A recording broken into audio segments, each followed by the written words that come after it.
The heady world of haute couture, whose roots can be traced back to 19th-century France, has long been governed by a strict code of standards, making it a Herculean feat for fashion designers to gain entry into its gilded halls of exclusivity. In the early aughts, however, a stream of unconventional talent marched boldly through its front doors and straight into fashion history. It was a compelling era in high fashion not seen since the legendary feuds of Coco Chanel and Elsa Schiaparelli. This year's Tribeca Film Festival slate included numerous documentaries about the rarefied world of high fashion. In the electrifying documentary McQueen, directors Ian Bonnot and Peter Edgey cast an affecting light on the dramatic rise and heartbreaking demise of British designer Lee Alexander McQueen, whose life as a young hand in the dusty ateliers of Savile Row would pave the way to a glimmering coup as head creative for the House of Givenchy. Through a series of fascinating interviews with family and colleagues, not to mention jaw-dropping footage of his haunting runway looks, a wildly ambitious and darkly conflicted McQueen rolls slowly into focus, offering insight into a man whose grapple with past and imminent demons were exorcised each collection season on the high-stakes catwalk.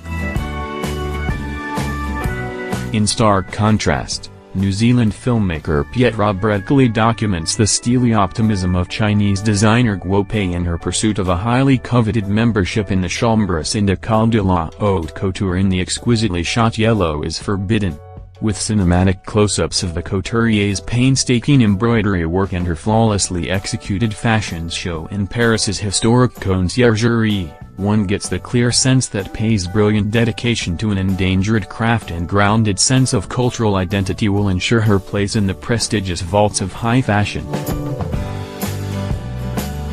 Tribeca's spotlight on the world of couture came to a climactic finale with the New York premiere of director Kate Novak's The Gospel According to André, a touchingly candid peek into the life and drive of one of high fashion's most prominent torchbearers, André Leon Talley. Using succinct and poetic narration, viewers are drawn into Talley's recounting of the women who nurtured his identity and career, from his beloved caretaker and grandmother, Benny Francis Davis, to the endearing mentorship of legendary Vogue magazine editors Diana Vreeland and Anna Wintour. With straight-up vulnerability that belies his stalwart demeanor and wicked sense of humor, Talley reminds us that just below the surface of fashion's glamour and glitterati lay a rigid and unforgiving industry that one must navigate through with constant resolve. It takes a lot of courage to get up and to be me. And I think it takes a lot of courage to even get up and face the world because the standards of the world aren't always necessarily my standards.